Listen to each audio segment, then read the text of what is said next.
Hey Copper Nerds, let's do a deep dive into the Sheldon 21. I actually have two of them, but this one's not quite as nice.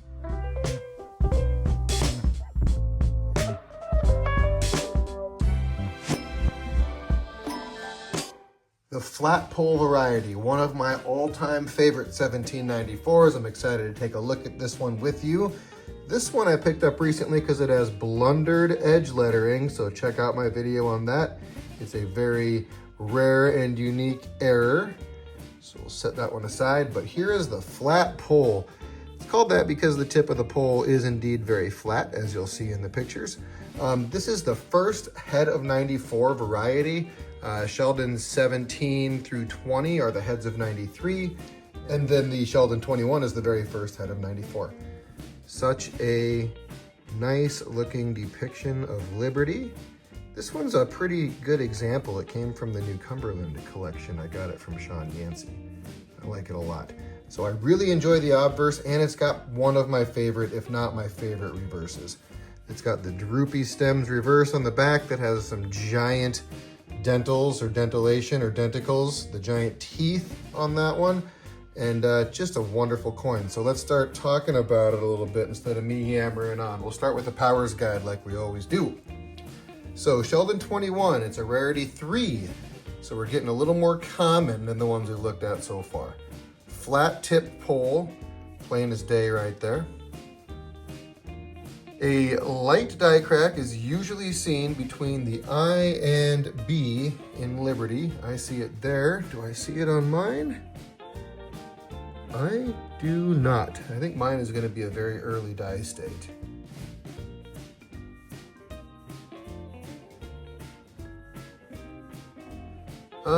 Another light crack below BER is sometimes seen. I believe we're seeing it right there.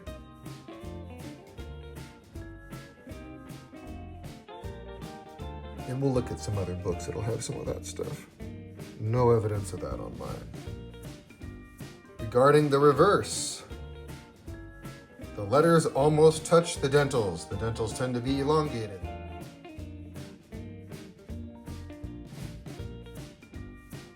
Long droopy stems, which is my favorite diagnostic.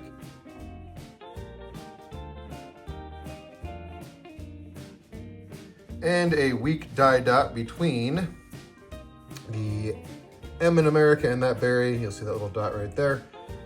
And I'll show you some pictures of that too.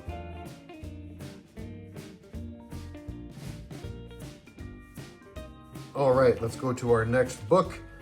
I think we're gonna look at Breen's Encyclopedia second this time.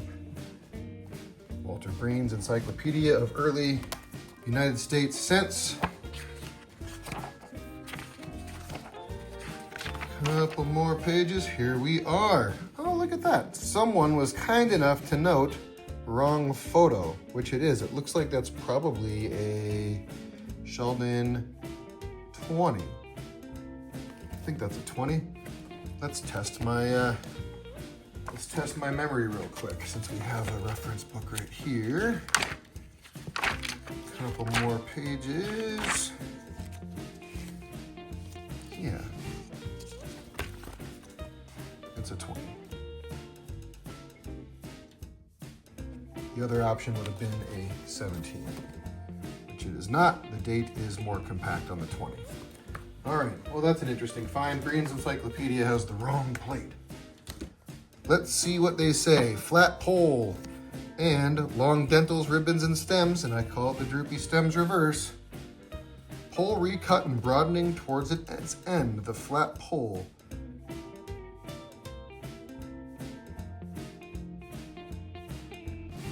Shoulder loop is narrow.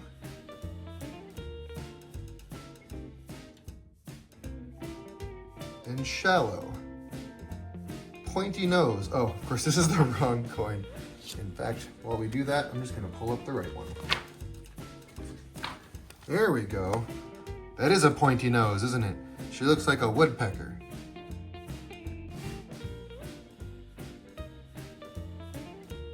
One 7 is closer than the 7, 9, and 4. So the 7, 9, and 4 are widely spaced. 1 and 7 are tight.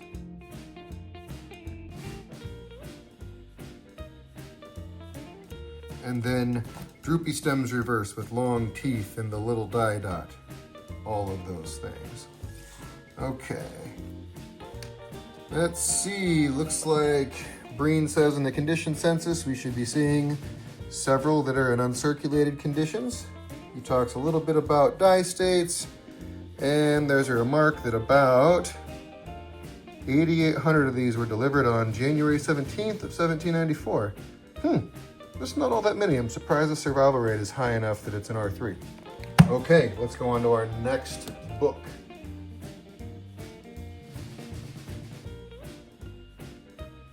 All right, let's look at Hex Die States book next. Sheldon 21, page 39. Just a couple of die cracks on this one, but I'll bet we're gonna see a lot of clashing. And Chuck really does put a lot of time in this book into looking at die states with clash marks, which is a fantastic reference, but most of my coins aren't quite in high enough grades to be looking at little die clashes, but some of them are, so it's helpful info.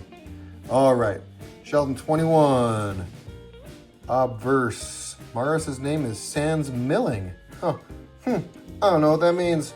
And then we got our droopy stems reverse, same as the last two heads of 93.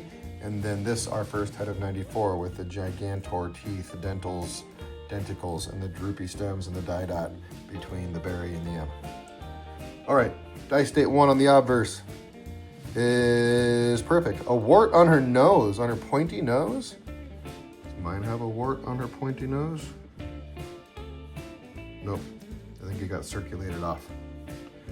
And then the reverse should be a progression from the last two. Let's see. Reverse, this is the third pairing of the die. Yes, it is. The die dot is there. And cracks, I will zoom in. Die state 2 picks up that crack between the I and the B in Liberty. It's a very thin crack. Reverse is deteriorating with obvious spalling, which is rough areas. It kind of looks orange peely.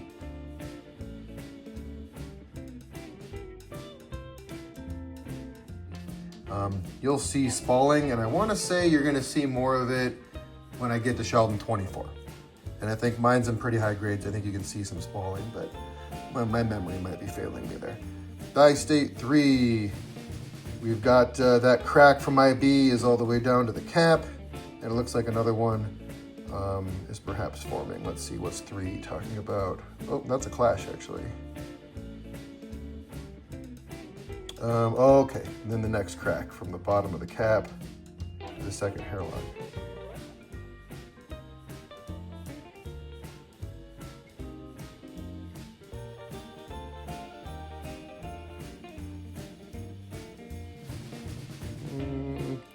There. Reverse, more spalling, more deterioration. I mean, this reverse die really is getting tired by this pairing. A little more about clash marks. You see some clash marks in the N. That's interesting.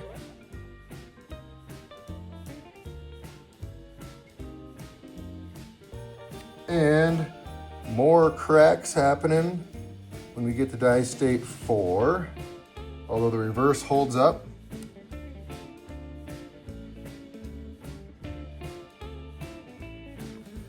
When we get there, die state 5. Oh, this thing really does pick up some nice enough cracks as it progresses. So then we get a little internal cut above the B, and then our reverse crack is spreading. Breen lists 5 die states. For his 5th, he mentions the reverse crack. His crack is actually a clash mark, not a crack.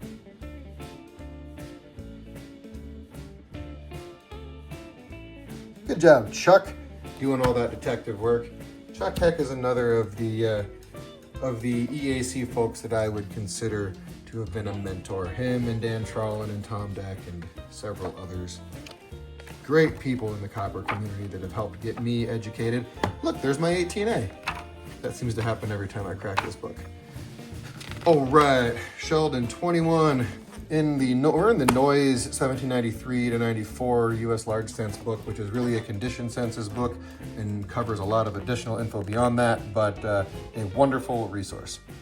S-21 flat pole R3 talks a little bit about our obverse and reverse die states with some photos of those die states. Let's look at some of the late ones just for fun. Okay. Yeah, look at that crack. Cool. Condition census. We have got a couple mint state, a net 62 and a net 60, and some AUs. So the first 4 in the condition census are uncirculated. Then we get into some extra fines here, 2 XF45s. And when we get down to our 12th finest, we're still looking at XF45 nets. So really a lot of high grade examples of the 21 flat pole out there. They're relatively affordable. And again, really one of my favorite 1794 varieties. It's very distinct. You do have that pointy beak on Liberty's nose, Liberty the woodpecker. You can't miss the flat pole. Just the depiction of Liberty is pretty recognizable. I think maybe she's got sort of a thin neck. This is just one I always recognize. And then the bottom of the bust has that nice sort of swoopy shape to it. And then again, it's the only head of 94 that has the droopy stems reverse, which is one of my favorite, with the giant teeth.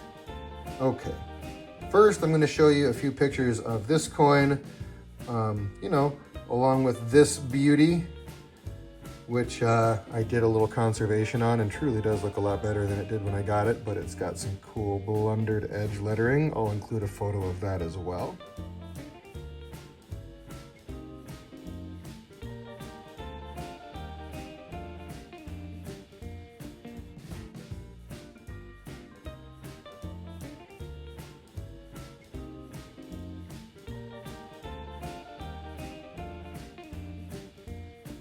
And then after that, I will show you a few high-grade examples from PCGS.